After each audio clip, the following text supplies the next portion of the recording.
गंजाम जिला सोरडारू आसी एक बड़ खबर। सरकार योजनार विफलता और जनसाधारण विभिन्न मौलिक समस्या को नहीं सोरडारे गर्जी भारतीय कम्युनिस्ट पार्टी सीपीआईएम और कृषक मंच।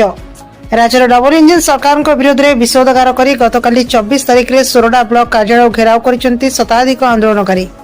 स्थानीय काली मंदिर एक विशाल विक्षोभ रैली बाहरी सारा सहर परिक्रमा करने पर ब्लॉक कार्यालय सम्मुखें पहुंचला। सेठारे आयोजित पथप्रांत सभा सीपीआईएम पूर्वतन राज्य संपादक अलीकिशोर पट्टनायक सरकार नीति को तीव्र समालोचना करते।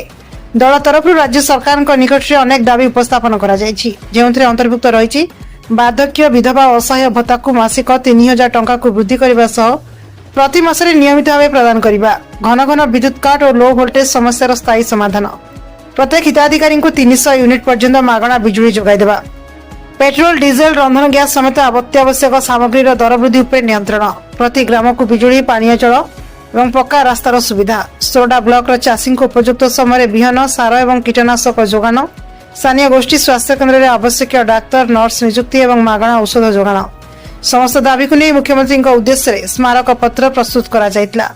विक्षोभकारी सम्मिलित दाबीपत्र को सोरडा अतिरिक्त गोष्ठी उन्नयन अधिकारी संजीव राज सेनापति ग्रहण कर। गंजाम रंजित जेना, सोरडारू सत्यकांत पात्र रिपोर्ट, श्री न्यूज।